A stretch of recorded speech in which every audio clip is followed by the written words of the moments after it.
سب سے پہلی بات یہ ہمارا معاشرے میں بہت بڑا ایک مسئلہ ہے. ابھی ڈاکٹر صاحب کے ساتھ میں بات کر رہا تھا, لوگ مطالعہ تاریخ کا نہیں کرتے, کتاب پڑھتے نہیں ہیں, مفروضے پہ بات کرتے ہیں. خواجہ آصف کو ایوب خان کے بھائی سردار بہادر خان نے انگلی پکڑ کے UBL بینک میں بھرتی کرایا تھا سفارش پہ. وہ اس لیے وہ پڑھنے لکھنے میں کمزور تھے, مطالعہ ان کا کمزور ہے, لہٰذا انہوں نے تاریخ پڑھی نہیں ہے. مارشل لا لگایا تھا, مارشل لا پروکلیمیشن آپ پڑھ لیں, وہ لگایا تھا پریزیڈنٹ سکندر مرزا صاحب نے. باقی جو چیزیں ہیں جہاں پہ ان کے والد صاحب خواجہ صفدر صاحب کا وہ اس دنیا میں نہیں رہے, میرے پاس بہت سارا مٹیریل ہے. وہ جنرل ضیاء صاحب کے اسپیکر تھے مجلس شورا کے, پر اس دنیا میں رہے نہیں, تو اس کے بارے میں یہاں پہ اس فورم پہ بات نہیں کروں گا, قومی اسمبلی میں ضرور بات بتائیے گا. جو ہتک عزت کا کیس جو ہے وہ قانون بنایا گیا ہے پنجاب میں, اس کے اوپر جو ہے وہ اپوزیشن کی حکمت عملی اب کیا ہوگی؟ قانون تو بن گیا. بسم اللہ الرحمن الرحیم. بہت شکریہ. سب سے پہلے تو میں اپنے بڑے بھائی اور میرے وکیل ہیں ڈاکٹر بابر اوان صاحب, انہوں نے اپنی ماہرانہ قانون ویسے تھے ماہر قانون, انہوں نے جو آج دلائل پیش کیے وہ انگریزی میں کہتے ہیں hitting the Nile on the head. انہوں نے بالکل منطق کی بات کی اور وہاں پہ پہنچے اور انہوں نے ظاہر کیا کہ جج صاحب کو کہ یہ CRPC کا جو ہے سلسلہ, یہ ذمہ داری ہوتی ہے پولیس کی کہ وہ جا کے انویسٹیگیشن پوری کرے. یہاں پہ یہ وہ راج کے ٹائم پہ پولیس افسران چاہتے ہیں کہ جی سب لوگ آئیں اور ان کے سامنے جھک کے بات کی جائے, تو وہ چیز جو ہے وہ آج ظاہر کی ہے ڈاکٹر بابر اوان صاحب نے, اور میں ان کا شکر گزار ہوں. اور میں جج صاحب کا بھی ہوں جنہوں نے ڈائریکشنز دیے. یہ تو ہو گئی قانون کے حوالے سے بات.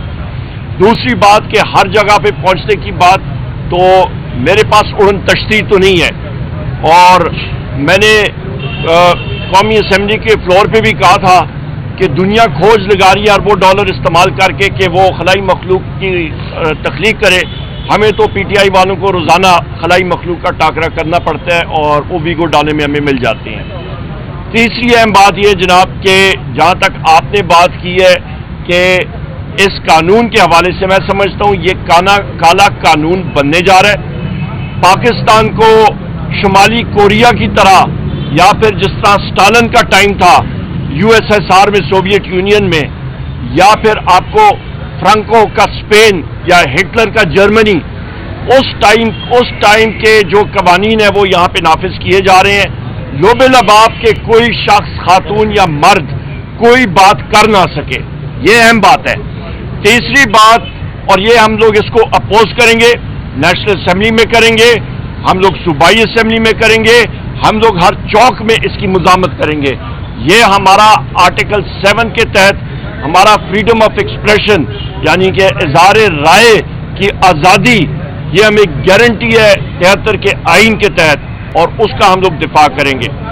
آپ اس کے ساتھ فریڈم ایکسپریشن آ جاتا ہے, اس کے ساتھ ساتھ آپ یہ دیکھیں کہ ڈیفینیشن آف اسٹیٹ جو ہے اس پہ آپ آ جائیں تو ڈیفینیشن آف اسٹیٹ بڑا کلیئر ہے.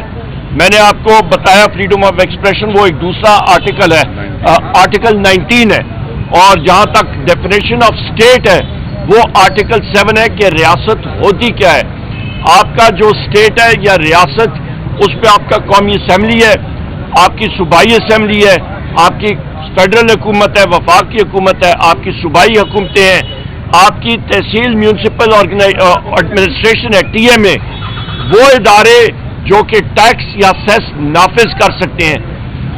آپ نے بات کی کہ دو ادارے آمنے سامنے, سیکیورٹی ادارے وہ اسٹیٹ نہیں ہے, تو ان کا آمنے سامنے ہونا آپ کے عدلیہ کے سامنے وہ جواز ہی نہیں بنتا. عدلیہ ادارہ ہے, سیکیورٹی ادارے اسٹیٹ یا کہ آپ کے جو ریاست ہے اس کا ایک مطلب آپ سمجھے ٹول ہے, اس کے اوزار ہیں. تو آمنے سامنے جو ہے وہ ماتحت چیز وہ اوپر سپیریئر باڈی کے ساتھ آمنا سامنا ٹکراؤ نہیں کر سکتی ہے آئین اور قانون کے مطابق. بہت شکریہ. سر یہ بتا دیجیے کہ پچھلے دنوں جب آپ نے قومی اسمبلی میں خطاب کیا تو خواجہ آصف صاحب نے آپ کو اپوز کیا آپ کے دادا کے حوالے سے. آپ نے تھرو آؤٹ اپنے پولیٹیکل کریئر میں کبھی بھی ایوب خان صاحب کو ڈسون نہیں کیا ان کے ماشاء اللہ. کیا آپ سمجھتے ہیں کہ انہوں نے ماشاء اللہ لگا کر اس ملک کی جمہوریت کو نقصان پہنچایا تھا؟ دیکھیں, دو باتیں ہیں. پہلے تو جو کہنے والا ہے اس سے آپ سوال کریں کہ نواز شریف جنرل ضیاء الحق کا تیسرا بیٹا کہلاتا ہے. اگر پھانسیاں لگانی ہیں تو تھوڑی بڑی پھانسی کا حٹ بنے گا، اور اس کا پہلا امیدوار تو آئین توڑنے کے جرم میں شریک نواز شریف ہے۔ سر کیا آپ فون کرتے ہیں مارشل لا؟ ایک سیکنڈ، سب سے پہلی بات یہ ہمارا معاشرے میں بہت بڑا ایک مسئلہ ہے۔ ابھی ڈاکٹر صاحب کے ساتھ میں بات کر رہا تھا، لوگ مطالعہ تاریخ کا نہیں کرتے، کتاب پڑھتے نہیں ہیں، مفروضے پہ بات کرتے ہیں۔ خواجہ آصف کو ایوب خان کے بھائی سردار بہادر خان نے انگلی پکڑ کے UBL بینک میں بھرتی کرایا تھا سفارش پہ، وہ اس لیے وہ پڑھنے لکھنے میں کمزور تھے، مطالعہ ان کا کمزور ہے، لہٰذا انہوں نے تاریخ پڑھی نہیں ہے۔ مارشل لا لگایا تھا، مارشل لا پروکلیمیشن آپ پڑھ لیں، وہ لگایا تھا پریزیڈنٹ سکندر مرزا صاحب نے۔ باقی جو چیزیں ہیں جہاں پہ ان کے والد صاحب خواجہ صفدر صاحب کا وہ اس دنیا میں نہیں رہے، میرے پاس بہت سارا مٹیریل ہے، وہ جنرل ضیاء صاحب کے اسپیکر تھے مجلس شورا کے، پر اس دنیا میں رہے نہیں، اس کے بارے میں یہاں پہ اس فورم پہ بات نہیں کروں گا، قومی اسمبلی میں ضرور بات کروں گا۔ بہت شکریہ۔